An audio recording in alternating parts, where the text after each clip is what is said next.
इंशाअल्लाह आज के बाद तो मैं बेवकूफ़ नहीं बनूंगा। ये तस्वीर हम सब पाकिस्तानियों के मुंह पे एक ज़ोरदार तमाचा है।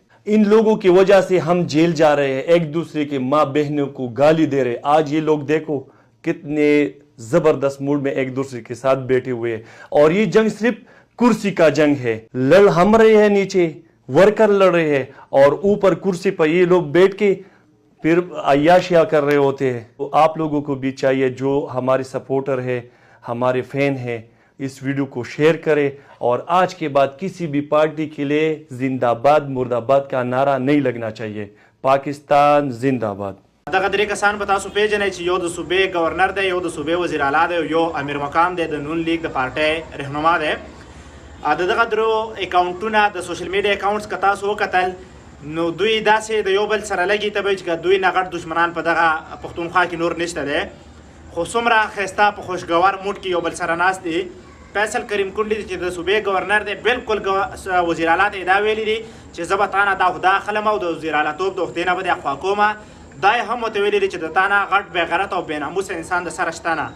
اوس د همغه گورنر سره دی څومره خوشګوار موډ کې ناست دی. دا وزیر اعلی چې وایي چې زه د صوبې عوامو ته ریلیف ورکومه، دی وایي چې زه د عمران خان د رهایۍ دپاره کلاشنکوف او ټوپک وړم اسلام آباد ته، او د هغه چا سره ناست دی په خندا کې چې د چا د لاسه عمران خان په جیل کې دی، چې د چا د لاسه صوبه سوځي تیرا وزیرستان او بنو، چې د چا د لاسه سوځي د هغوی سره ناست دی.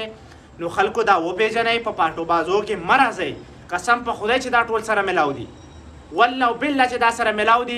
دا زما او ستا په صوبه باندې، زما او ستا په مدانیاتو باندې د یو بل سره همدغه شانتې ډیلې کړی چې ته به په ما پسې خیرې کې، زه به په تا پسې کنزلې منزلې کوم په سوشل میډیا، او دغه شانتې به د پښتونخوا د عوامو د مدانیات خورو. نو خدای ته وګورئ چې دغه بېوقوفه خلک چې په مونږ باندې دلته رهنما شوي دي، دلته واکداران شوي دي، نو دا وپېژنئ، د دوی دا شکلونه وپېژنئ، د دوی دا مسه شوي شکلونه وپېژنئ.